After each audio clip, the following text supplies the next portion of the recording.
Hola de nuevo a todos, bienvenidos a nuestro blog Family Coaching, pequeñas reflexiones para grandes familias.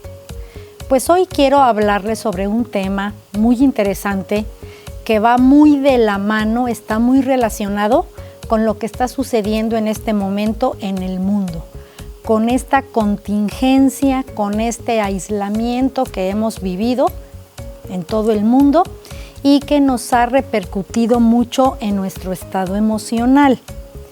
Hoy quiero hablarles específicamente de la emoción de la tristeza.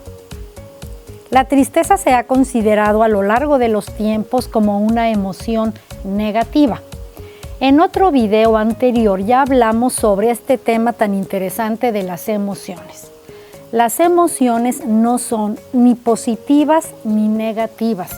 Son funcionales, nos ayudan a saber qué está sucediendo con nosotros y cómo está influyendo el ambiente en nuestro estado de ánimo.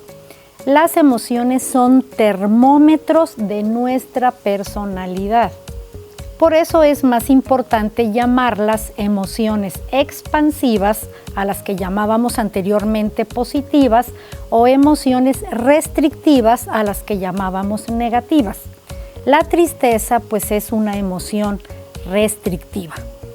Todas las emociones son normales, naturales y apropiadas si las sabemos utilizar y nos ayudan a crecer y a autoconocernos. A la tristeza no la buscamos, pero inevitablemente va a llegar, porque está muy relacionada con las pérdidas. La vida humana eso es un equilibrio entre pérdidas y ganancias. Vamos a platicar ahora cómo podemos utilizar de manera funcional la tristeza. La tristeza pasa por varias etapas. Vamos a platicar sobre ellas. ¿Cuál es la primer función de la tristeza?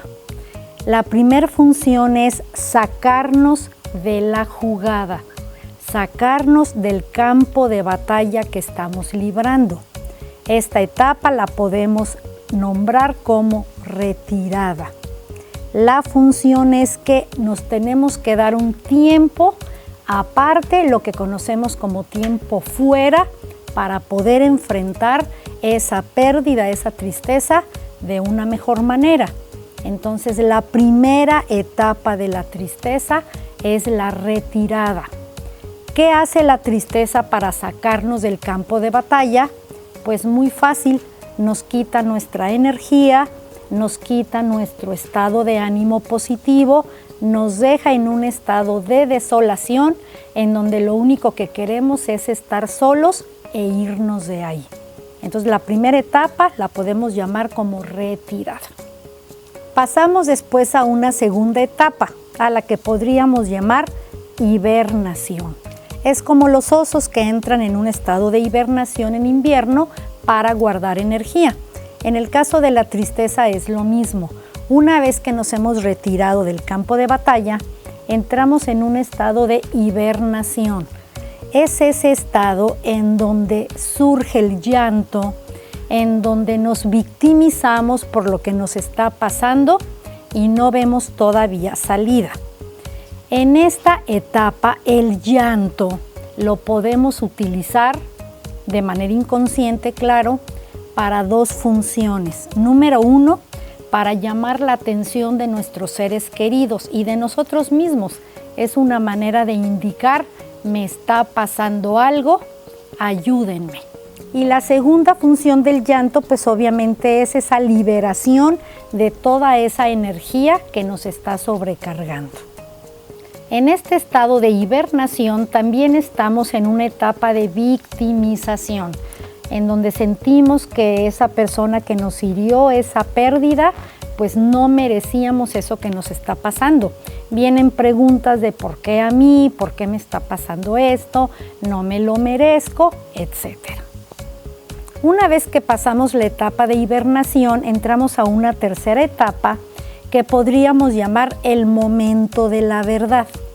Es esa etapa en donde ya entramos en una reflexión más objetiva, más aterrizada y en donde ya nos enfrentamos con una realidad más objetiva, o sea, ya empezamos a ver errores que pudimos haber cometido, a lo mejor cosas que no hicimos, focos rojos que no vimos, y es en esta etapa, en el momento de la verdad, cuando empezamos también a responsabilizarnos de esa tristeza que estamos sintiendo.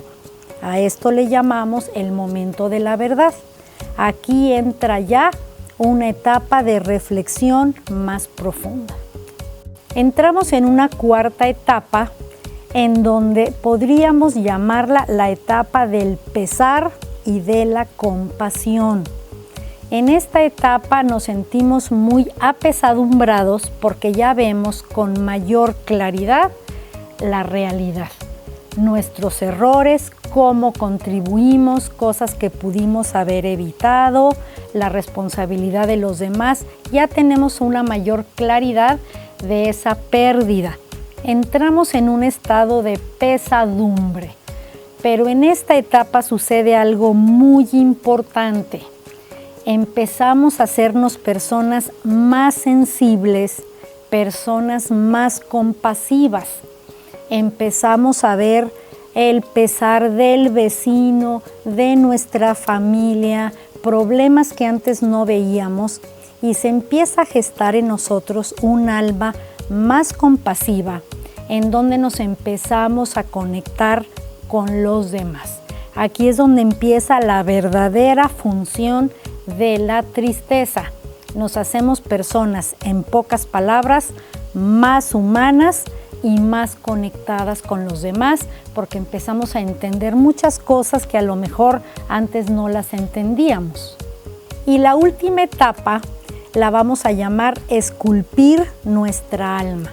Después de todo este proceso que ya les he platicado, pues nuestra alma se empieza a esculpir. Es como si hubiéramos tenido antes una piedra burda y con todo este proceso se empiezan a caer aristas que antes eran muy feas, se empiezan a caer hojas secas, se empieza en pocas palabras a esculpir nuestra alma y empezamos a ser personas mucho más humanas, más sensibles, más conectadas con los demás, personas capaces de trascender. Y todo esto es producto de una tristeza vivida de una manera adecuada, en donde se han pasado todas estas etapas de una buena manera. Hay un poema muy hermoso de un poeta y filósofo llamado Khalil Gibran. Él habla de la estrecha relación que hay entre la tristeza y la alegría. Él habla que entre más profundo es el hoyo que nos dejó la tristeza, estamos mejor preparados para recibir la alegría. Y son cosas muy profundas. Se los voy a leer. Dice el poema: la tristeza te prepara para el gozo. Saca violentamente todo lo que hay en tu casa para que la nueva alegría halle espacio para entrar. Sacude las hojas amarillas de las ramas de tu corazón para que nuevas y verdes hojas puedan crecer en su lugar. ¿Qué podemos concluir de esta emoción de la tristeza que está muy relacionada, como les decía al inicio del video, con todo lo que hemos estado viviendo? Pues toda esta contingencia nos ha traído mucha tristeza, mucho pesar, pero podemos salir de esto con un alma esculpida y siendo mejores personas. Quiero hacer una aclaración importante. El límite de la tristeza es la depresión. En el momento que traspasamos esta línea y entramos en depresión, la tristeza deja de ser una emoción funcional para convertirse en una emoción patológica. Debemos estar muy al pendiente. Hay indicadores muy claros De hecho, se encuentran en los manuales de psiquiatría que nos pueden indicar cuándo una persona rebasó los límites de una tristeza normal, de una tristeza llevada de una manera adecuada y traspasó los límites hacia la depresión. ¿Qué conclusión podemos sacar de todo esto que les he estado platicando? La tristeza es el precio que tenemos que pagar por vivir, por amar, porque en la vida todo conlleva ganancias, pero también pérdidas. Espero que con este pequeño video haya dejado una reflexión sobre lo que estamos viviendo. No hay que tenerle miedo a la tristeza no la buscamos, pero nos va a llegar en varios momentos de nuestra vida. Los invito a que reflexionemos sobre esto y a que estemos mejor preparados. Voy a terminar con una frase para reflexionar. Cuanto más hondo sea el agujero de la tristeza, más capacidad tendrás para llenarte de alegría. Me despido de nuestro blog Family Coaching, pequeñas reflexiones para grandes familias.